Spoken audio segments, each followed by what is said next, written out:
Sila na lang ang nag-aabogado sa kanila. Attorney! Magbibihila ka naman na sumama nito. Sabi niya, attorney, very short lang. Attorney, ito ba hindi daw kinuha ni Senator Si Roque, siguro kung nandiyan si Roque, baka pati ho yun, mga kababayan, abogado ni Bato de la Rosa. Alam niyo po mga DDS, ito ha, maikling sa mga DDS, sa inyo lahat, no? Pati sa iyo, Bato de la Rosa.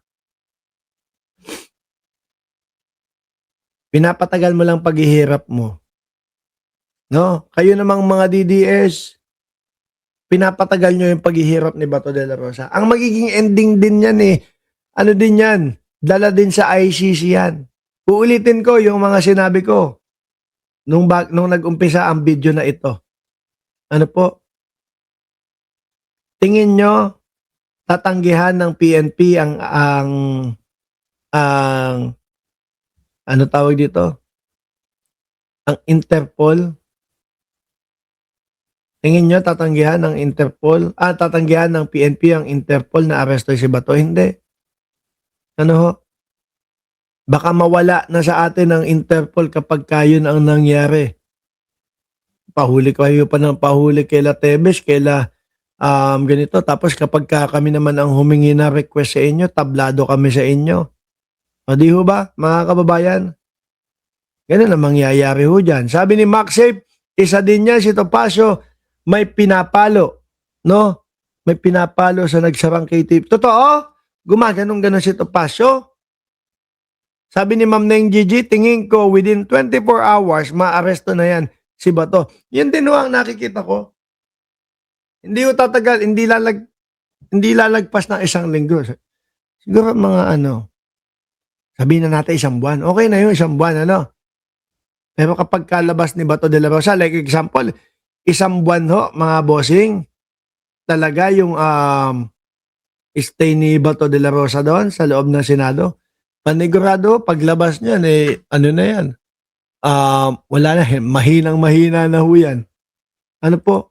Pero tingnan mo nga yung itsura niya, Wala na talaga, Putlang-putla na, stress na.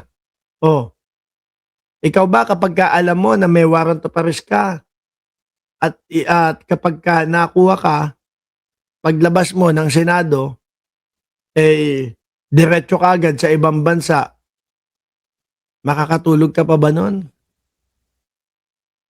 Kahit sabihin siguro ng asawa nito, matulog ka muna, magpahinga ka muna, ganito, ganyan.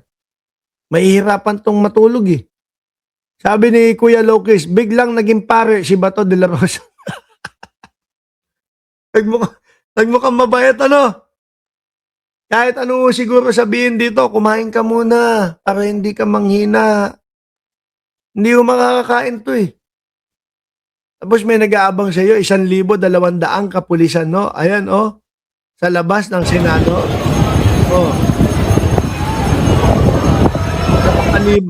Nakapalibot, mga kababayan. Para naman sa inyo, mga DDS. Tingin niyo, mapipigilan niyo yung mga kapulisan kapag kinuha, inaresto, dinampot na si Bato de la Rosa. Dahil sinasabi niyo, pupunta kayo sa harap ng Senado. Ewan ko lang. Tingin ko, imposible. Ano ho?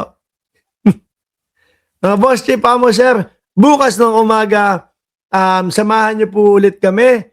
Alas 8 ng umaga, Pilipinas time. Samahan niyo po ulit kami. Naka-live po ulit tayo dito, mga kababayan. Si Mark Estacador, si Jad Jumper, si Kuya Loki, si Eseng Mariano. Dito po, wala pong iba. Sa Mark Ramos channel, mga boss, Chief Amo, sir. Sa ngayon, magpapaalam muna ako. Baka bukas, medyo hindi na makati ang ating lalamunan. Maraming salamat and God bless po. Bato!